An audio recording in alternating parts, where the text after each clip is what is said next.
My name is Orrin Onken. I wrote The Duke of Morrison Street.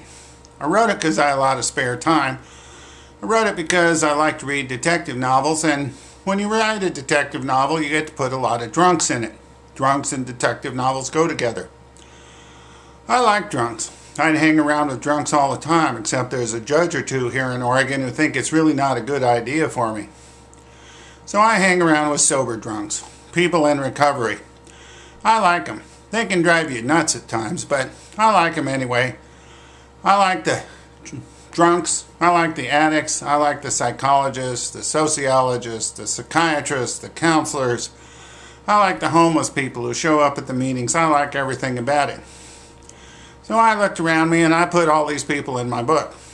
Now, The Duke of Morrison Street's about a lawyer.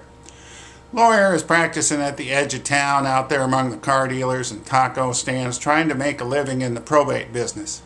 This lawyer, Leopold Larson, has been kicked out of the law business just about as much as he's been in it.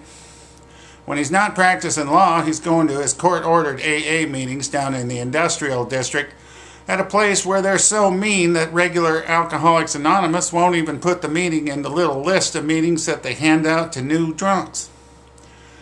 Well, into Leo's office one day walks Daisy Twill. Daisy Twill's a drunk too, and she has a lot of other problems. That's not why she came to see Leo. She thinks she's entitled to an inheritance from her father. She also thinks her brother's keeping it from her. Leopold sees that if he takes the case and finds the inheritance, both he and Daisy will end up with a little cash. So he signs her to a fee agreement and heads out looking for the inheritance. Her father is the debonair Duke of Morrison Street, who did some serious drinking in his day and may or may not have left his daughter a fortune.